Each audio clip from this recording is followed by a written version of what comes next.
Today we are stopping in one of my favorite places I've been in all my travels.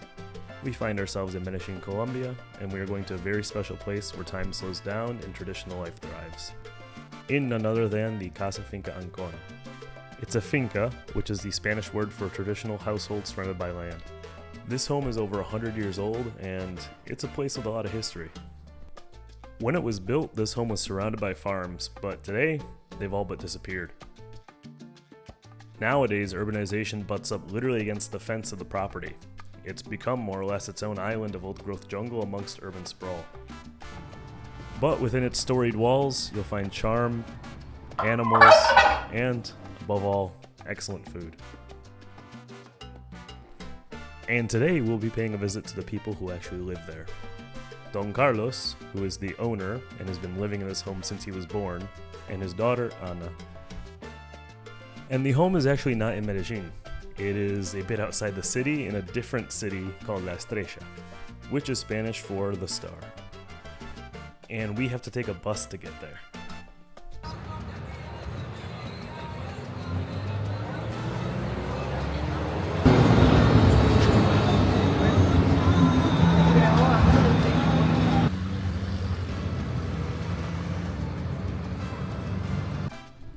To say that traffic is crazy in Colombia is a bit of an understatement, but case in point, I was nearly killed by a motorcycle while getting off the bus right here. Getting off the bus on the curb, somehow a motorcycle passed through the gap between the bus and the curb. Though if you're in Colombia, always look both ways before descending from the bus. Esa fue mi primera chamba. Finally, we had arrived, and we were greeted by the world's most angry turkey.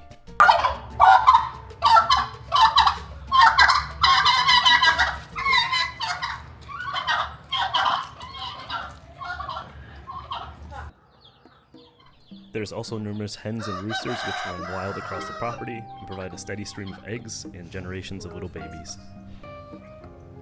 The importance of coffee in the world requires no introduction, but because it does grow in Colombia, it holds a special place in society. Upon our arrival, Don Carlos treats us to a pot of coffee that he himself cultivated, treated, toasted, ground, and prepared all by himself. And he grinds it and makes it in a pot daily that he drinks from for the entire day. And this guy drinks a lot of coffee. After having our first cup of many, Ana took me behind the house to see where the coffee plants themselves grow. So here we have a wild coffee plant. You can tell by these leaves here. And here's the coffee berries, which are not quite ready yet. As you can tell, they're still green, but when they are ready to turn this kind of bright red color. And sometimes yellow as well, but we don't see any yellow here. That's what they look like. And we could take one right off the bush right here. And if we open it, you'll be able to see a coffee grain. And each one comes with 2 coffee grains. And so this is the first pass of the coffee plant. And apparently if you suck on these, they taste like honey. ¿Quieres probar?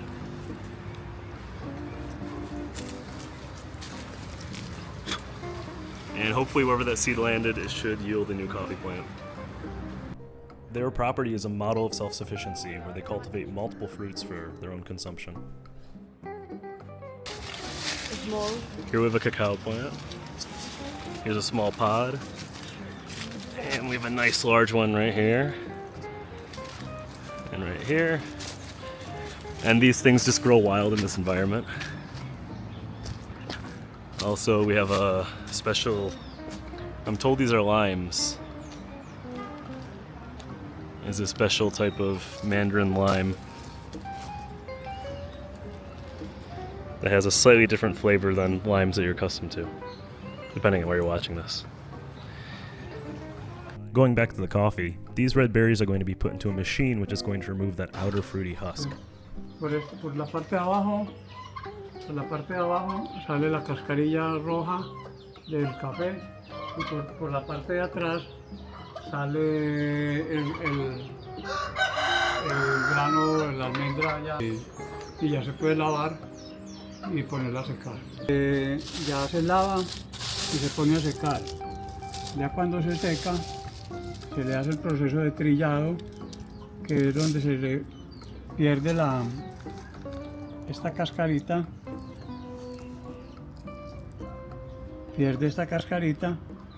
y queda la almendra,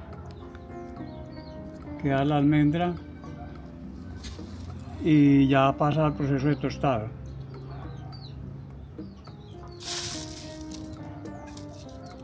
¿El café seca por cuánto tiempo? El tiempo de secado depende del sol. Puede ser 4 o 5 días, 10 días, según la cantidad de sol que haya. So here's our homemade coffee roasting machine. ¿Tiene cuántos años? 30. This man is an utter genius when it comes to mechanical things.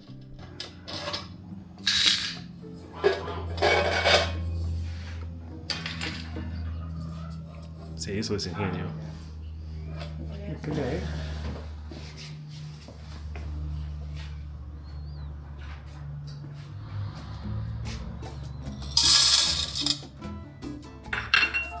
Explícale qué es el proceso que ocurre adentro.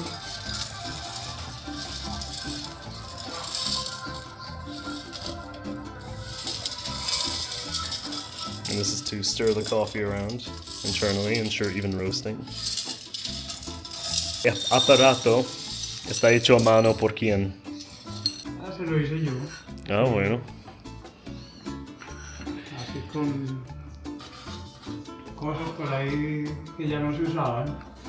Dispensador de agua, un motorreductor de un horno, de una estufa.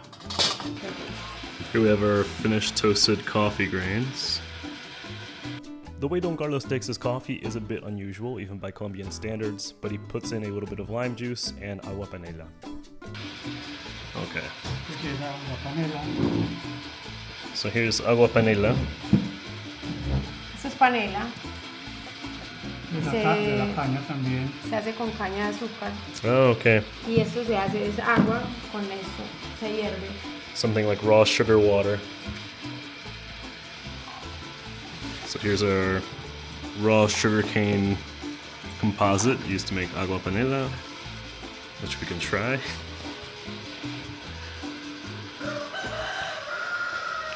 Está dulce. Tastes like molasses. Bueno, ¿cuál es la diferencia otra vez de cada uno? Uno tiene agua panela y otro no tiene nada de dulce. No está endulzado con nada. Entonces la idea es que adivines cuál es el que está endulzado. Okay. Y lo digas en inglés. So we're gonna do a coffee tasting. One of these has a sweetener in it, which is agua panela, and one of them without sweetener, and so we'll see the difference. Okay, this is the one without agua panela. It was very good. One of the best coffees I've ever had. And this one with the sweetener. I do think I prefer with the sweetener. Okay. Así me gusta más, con agua panela. Sí. I have never had a fresher, better tasting cup of coffee in my life. This is a beautiful place to sit and have coffee, which is kind of like a refuge from the urban environment. You can see, if we zoom in through here, you can actually see a bit of the city in the distance. We're just outside the built-up urban area in private forest. After a little break and more cups of coffee, it was time for our second part of the day, which is making arepas. And if you don't know what an arepa is, it's a corn-based flatbread that's a staple of the Colombian diet. You basically eat it the same way as bread, and you'll often see it served alongside food, or stuffed to make sandwiches, or usually eaten on its own with breakfast.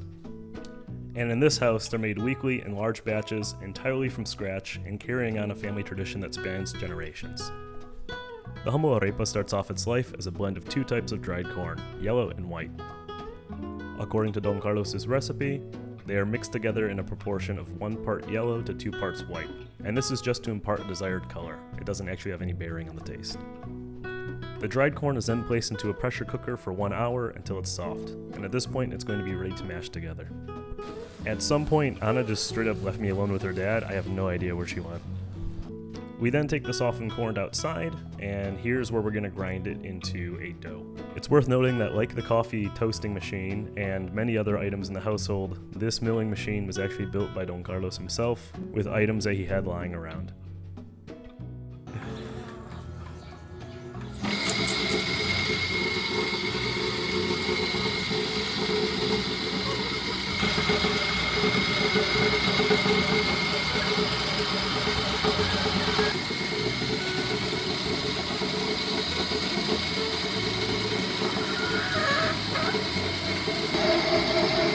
Ese tornillo empuja el maíz hasta ahí.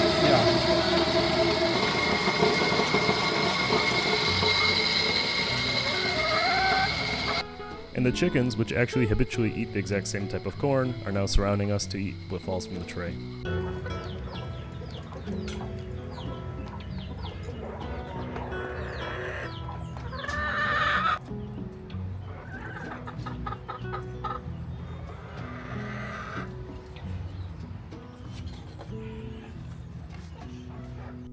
Here's our finished dough, which actually doesn't require much else. The only additional ingredient that's added is a little bit of leftover fat from chicharrón, which we had for lunch, which is a type of crispy pork belly, which unfortunately I didn't get on video. The act of making the dough is called amasar, and what we'll be doing is folding the fat in between the pieces of the dough until we get a uniform consistency. And then from there, take off little chunks, roll them into a ball, which will then be flattened into the arepa.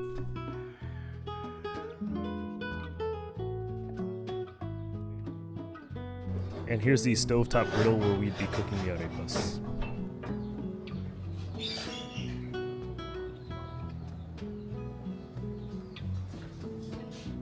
Owing to Don Carlos's tenacity in finding solutions that are simple, the arepa press isn't even a formal press. It's really just 2 wooden cutting boards covered in plastic wrap to prevent them from sticking, and 2 knives placed on each side of the arepa to be in order to ensure uniform thickness. And then you toss it on the griddle. After watching for a bit, I was invited to try my hand at the process myself.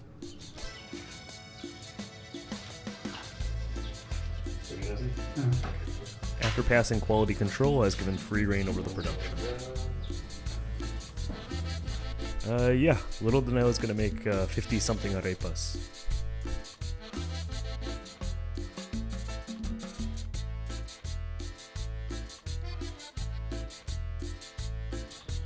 And our first batch is ready and cooking.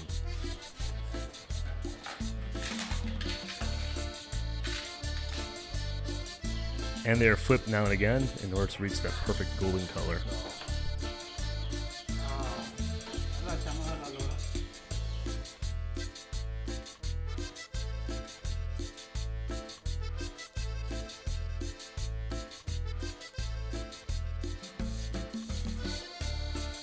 The kitchen started to rapidly fill with arepas, and with dinner time approaching, I had only one thing on my mind. The taste test. Bueno, ¿qué dice? Tenemos una arepita feliz. Todo en esta casa es feliz. ¿Quieres tomar parte de chocolate? It's nighttime, but we're gonna have our taste test and show how to eat them.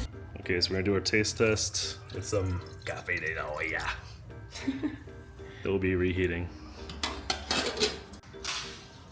Pero como Dominic las hizo gigantes, Así me gustan. se va a comer solo una. Here's a special device for heating up arepas for eating. Por favor, explícanos cómo se come una arepa. Normalmente las arepas son simples, sin sabor. Entonces necesitamos ponerle un poco de mantequilla de vaca, un poquito de sal, Un poquito. otro poco de mantequilla para que esté bien rica. Entonces con el calor de la arepa Así me vas a engordar. se le hacen unos pequeños agujeros para que la mantequilla se sumerja en el interior de la arepa. Como no sabe mucho, se le puede poner un poco de queso, huevo o demás. te puedes servir el queso con este cuchillo, la cantidad que desees. Okay. Saludos cordiales. Gracias. Entonces, un poco de queso. Now it's my turn to show off what I learned. Spread the butter on top using the residual heat from reheating the arepa. And to ensure that the butter flavor penetrates well within inside the arepa, we're basically gonna stab it several times and massage the liquefied butter into here. And then you add cheese to your taste. And so take a slice of Colombian cheese, like so. And you take your finished arepa and you eat it with your hands.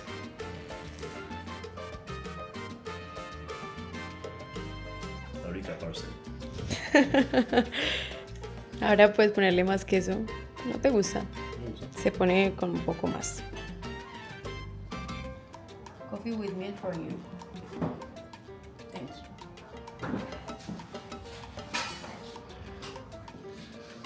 Speaking of coffee, I think we've had like 5 or 6 cups of coffee today.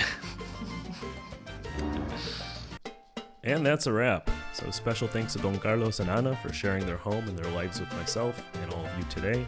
I hope you enjoyed the video and learned a thing or two about Colombia.